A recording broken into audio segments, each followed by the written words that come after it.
সারাদিনের নিউজ বৃত্তান্তে আপনাদের স্বাগত। আপনাদের সঙ্গে রয়েছি আমি দেবলীনা। দেশ থেকে রাজ্য, শহর থেকে গ্রাম, দিনের টুকরো টুকরো খবরের আপডেট নিয়ে শুরু করছি আজকের সারাদিনের নিউজ বৃত্তান্ত।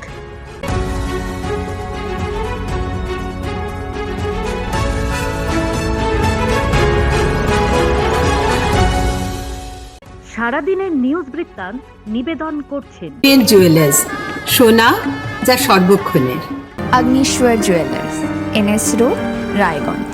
শ্রী ঢাকা জুয়েলার্স, আভিজাত্যের গয়না। ত্রিনয়নী জ্যোতিষ কার্যালয়, শ্যামপুর মোড়, দেবীনগর, রায়গঞ্জ। নেশামুক্ত সমাজ করতে Raiganj unity foundation, Rupahar, Raiganj. North বেঙ্গলের সেরা সুপার স্পেশালিটি হাসপাতাল Jibanrekha. Spectrum health care diagnostics, Apollo clinic, এখন রায়গঞ্জে। নির্বাচনের মুখে আবারও নজরে পৌরসভা। দীর্ঘদিন ধরেই পৌর কর্মচারী ও সাফাই কর্মীদের বিবাদ সর্বজন বিদিত রায়গঞ্জ শহর জুড়ে বকেয়া বেতনের দাবিতে একাধিকবার আন্দোলন করেছেন পৌর কর্মচারীরা। এবার নির্বাচনের মুখে সেই বিতর্ক আবারও উস্কে দিল কংগ্রেস শ্রমিক সংগঠন আইএনটিটিইউসি। সম্প্রতি সমাজ মাধ্যমে একটি ভিডিও ভাইরাল হয়েছে, যেখানে রায়গঞ্জের তৃণমূল প্রার্থীর সমর্থনে বক্তব্য দিয়েছেন তৃণমূলপন্থী পৌর কর্মচারী ফেডারেশনের নেতা শম্ভু ঘোষ। আইএনটিটিইউসির তরফে সাংবাদিক সম্মেলন করে অভিযোগ করা হয়, মিথ্যে পরিবেশনকারী সেই বক্তব্যে রায়গঞ্জের তৃণমূল প্রার্থীর উদ্যোগে শ্রমিকদের বেতন সমস্যা মিটিয়ে ফেলার কথা বলা হয়। যদিও পাল্টা যুক্তিতে শম্ভু ঘোষ জানান, তিনি এমন কোনো মিথ্যা বক্তব্য রাখেননি। তার কথায় তৃণমূল প্রার্থী তথা বিদায়ী বিধায়ক কৃষ্ণ কল্যাণী শ্রমিকদের বেতন সমস্যা মেটানোর স্বার্থে দীর্ঘদিন ধরেই সক্রিয় রয়েছেন এবং ঊর্ধ্বতন কর্তৃপক্ষের সঙ্গে এ বিষয়ে কথা বলে সমস্যা সমাধানের চেষ্টা করেছেন। শুক্রবার দুপুরে এক অভিনব শিক্ষামূলক কর্মসূচির সাক্ষী থাকল রায়গঞ্জ বিশ্ববিদ্যালয়।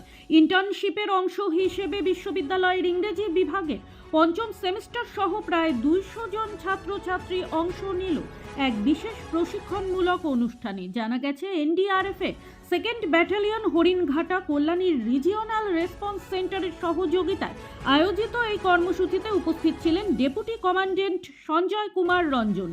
তার নেতৃত্বে মোট 20 জনের একটি বিশেষজ্ঞ দল রায়গঞ্জে এসে এই প্রশিক্ষণ প্রদান করেন।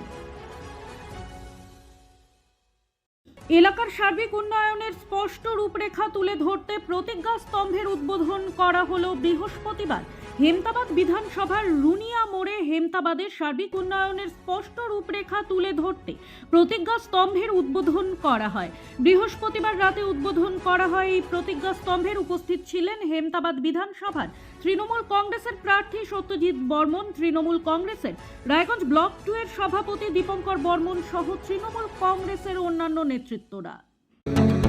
প্রতিদিনের প্রতি মুহূর্তের খবরের আপডেট পেতে চোখ রাখুন নিউজ বৃত্তান্তের ফেসবুক পেজে। সাবস্ক্রাইব করুন নিউজ বৃত্তান্ত ইউটিউব চ্যানেলকে।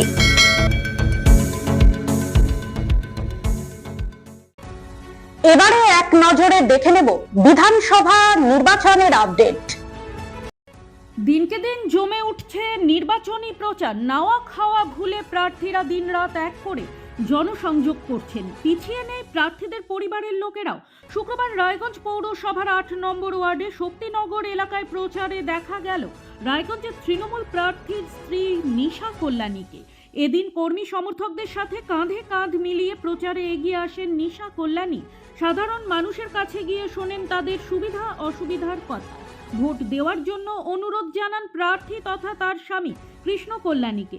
সাংবাদিকদের মুখোমুখি হয়ে জানান, বাড়ির কাজ সামলেও এখন প্রচারে যোগ দিচ্ছেন তিনি। আশাবাদী তৃণমূল প্রার্থী বিপুল ব্যবধানে রায়গঞ্জ বিধানসভায় জয়লাভ করবে বলে। হেমতাবাদ বিধানসভার বিজেপি প্রার্থী হরিপদ বর্মনের সমর্থনে রোড শোয়ে সামিল হলেন আসামের মুখ্যমন্ত্রী হেমন্ত বিশ্ব শর্মা। শুক্রবার হেমতাবাদের ঠাকুরবাড়ি মোড় থেকে শুরু হয় হেমন্ত বিশ্ব শর্মা রোড শো। এরপর হেমতাবাদ সদর এলাকা পরিক্রমা করে বিজেপি প্রার্থী হরিপদ বর্মন। বিজেপির উত্তর দিনাজপুর জেলা সভাপতি নিমাই কবিরাজ সহ অন্যান্য বিজেপি নেতৃত্বরা উপস্থিত ছিলেন এদিনের বর্ণাঢ্য শোভাযাত্রায়। এদিন আসামের মুখ্যমন্ত্রীর গাড়ি যতই এগোতে থাকে ততই জনপ্লাবন দেখা যায় রাজপথে। পুরনো বাস স্ট্যান্ডে নেতাজি মূর্তিতে ফুল দিয়ে প্রণাম জানিয়ে সাধারণ মানুষদের সাথে হাত মেলান মুখ্যমন্ত্রী। এদিন সাংবাদিকদের মুখোমুখি হয়ে মানুষ কাকে ভোট দেবে এটা তাদের পছন্দের বিষয়, কিন্তু রাজ্যে পরিবর্তনের পালে হাওয়া লেগেছে, তাই এবারে পশ্চিমবঙ্গে পরিবর্তন আসছে বলেই দাবি করেন তিনি। পাশাপাশি ভাই হিসেবে দিদিকে মানসিক সুস্থতার জন্য আসামে আসার আমন্ত্রণ জানান এবং কামাখ্যা মন্দিরে পুজো দেওয়ার কথা বলেন। নির্বাচন যত এগিয়ে আসছে ততই বাড়ছে শহর জুড়ে ভারী বুটের শব্দ। নির্বাচনকে ভয়মুক্ত করতে এবং অবাধ করতে তৎপর প্রশাসন। সেই লক্ষ্যে একাধিক পদক্ষেপ নিয়েছে জেলা প্রশাসন। শহরে বেড়েছে কেন্দ্রীয় বাহিনীর উপস্থিতি। ভর সন্ধ্যায় রায়গঞ্জ পৌর এলাকার 13 নম্বর ওয়ার্ডের শিল্পীনগর সহ বিভিন্ন এলাকায় কেন্দ্রীয় বাহিনীর নিয়মিত টহল চলল শুক্রবার। ওয়ার্ডবাসীদের সুন্দর ও সুষ্ঠুভাবে ভোট দেওয়ার বার্তা দিলেন কেন্দ্রীয় বাহিনীর জওয়ানরা। এহেন কর্মসূচিতে সাধারণ মানুষের মধ্যে ভোট সম্পর্কে ভয়ের পরিবেশ কাটবে বলে আশাবাদী তারা। সকাল বিকাল রায়গঞ্জের অলিতে গলিতে প্রচার সারছেন সিপিআইএম প্রার্থী জীবানন্দ সিংহ। লাল ঝান্ডা সহ যুব ও মহিলা কর্মীদের এদিন দেখা গেল প্রার্থীর প্রচারে। সাধারণ মানুষের থেকে ভালো সাড়া পাচ্ছেন বলে জানালেন তিনি। বাম প্রার্থী বললেন, নানান জায়গায় হুমকি ধমকি চলছে, তবে কেন্দ্রীয় বাহিনীর নজরদারিতে এবার ভোট নির্বিঘ্নে হবে বলেই আশাবাদী তিনি। আর 4 দিন বাদে বিধানসভা নির্বাচন, তার আগেই হেমতাবাদ ব্লকের বাঙালবাড়ি গ্রাম পঞ্চায়েতের দক্ষিণ কোঠাগাঁও বুথে বিভিন্ন দল ছেড়ে তৃণমূল কংগ্রেসে যোগদান করল শতাধিক পরিবার। শুক্রবার সন্ধ্যায় বাঙালবাড়ি অঞ্চল তৃণমূল কংগ্রেসের কার্যালয়ে দলে যোগদান কর্মসূচি অনুষ্ঠিত হয়। উপস্থিত ছিলেন তৃণমূল কংগ্রেসের বাঙালবাড়ি অঞ্চল সভাপতি নূর কালাম, তৃণমূল কংগ্রেস নেতা মৃত্যুঞ্জয় দত্ত সহ অন্যান্যরা। এদিন শতাধিক জন বিভিন্ন রাজনৈতিক দল ছেড়ে তৃণমূল কংগ্রেসে যোগদান করেন।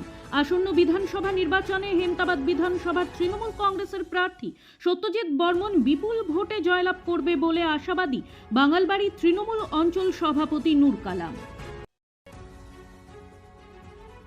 বৃহস্পতিবার রাতে চোপড়া থানার মাঝিয়ালি গ্রাম পঞ্চায়েতের সুইগছ এলাকায় তৃণমূল ও বিজেপির সংঘর্ষে উত্তপ্ত হয়ে উঠল এলাকা। একে অপরের বিরুদ্ধে গুলি চালানো ও হামলার অভিযোগ তোলার পাশাপাশি উদ্ধার হয়েছে আগ্নেয়াস্ত্র ও গুলি। এই ঘটনাকে কেন্দ্র করে চরম উত্তেজনা ছড়িয়েছে এলাকায়। বিজেপি প্রার্থী শঙ্কর অধিকারীর দাবি, এক বিজেপি কর্মীকে ভয় দেখানো হচ্ছিল, খবর পেয়ে তিনি সেখানে গিয়েছিলেন।